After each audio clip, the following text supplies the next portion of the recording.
ربنا ده كبير قوي، كبير بطريقة. بس احنا اللي صعب، البني آدم هو اللي صعب.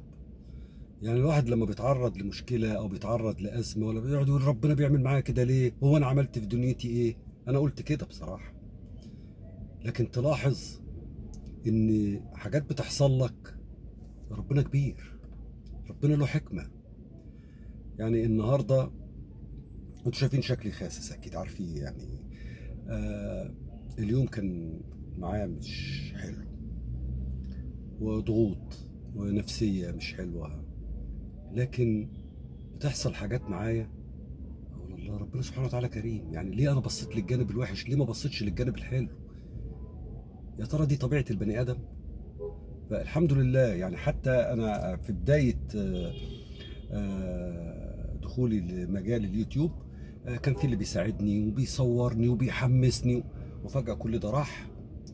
النهارده كنت حبيت حد يصورني، كنت محتاج اني اصور شورتس لان ما نزلتش شورتس من اول النهار. فموقفين، لقيت واحد واقف، فانا بلف لقيته لوحده كده. الناس من اللي عندهم حب استطلاع بتدور على حاجه يا استاذ، قلت له لا، عايز حد يصورني. على طول كده جات لي. ما كنتش جريء كده يعني في الاول. قال انا اصورك. قلت له فيديو مش صوره؟ قال لي ماشي. وصورني ونزلت اغنيه ورده في ليله قبله. جيت بعد كده في حد عزمني على فنجان قهوه وباتيه كده، فرحنا الكافيه. اخلي اللقطه زي دي تعديني؟ لا، صورني. فهو الفيديو اللي نزل شورتس ونزلت عليه ايه اليوم الحلو ده لاحمد سعد.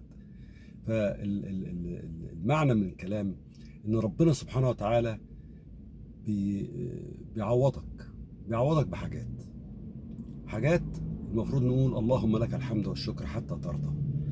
آه، فمش عارف ايه اللي خلاني اقول لكم كده واعمل فيديو على الموضوع ده. اعطي ياسو، ربنا رحمته كبيره وواسعه، بس احنا اللي صعب.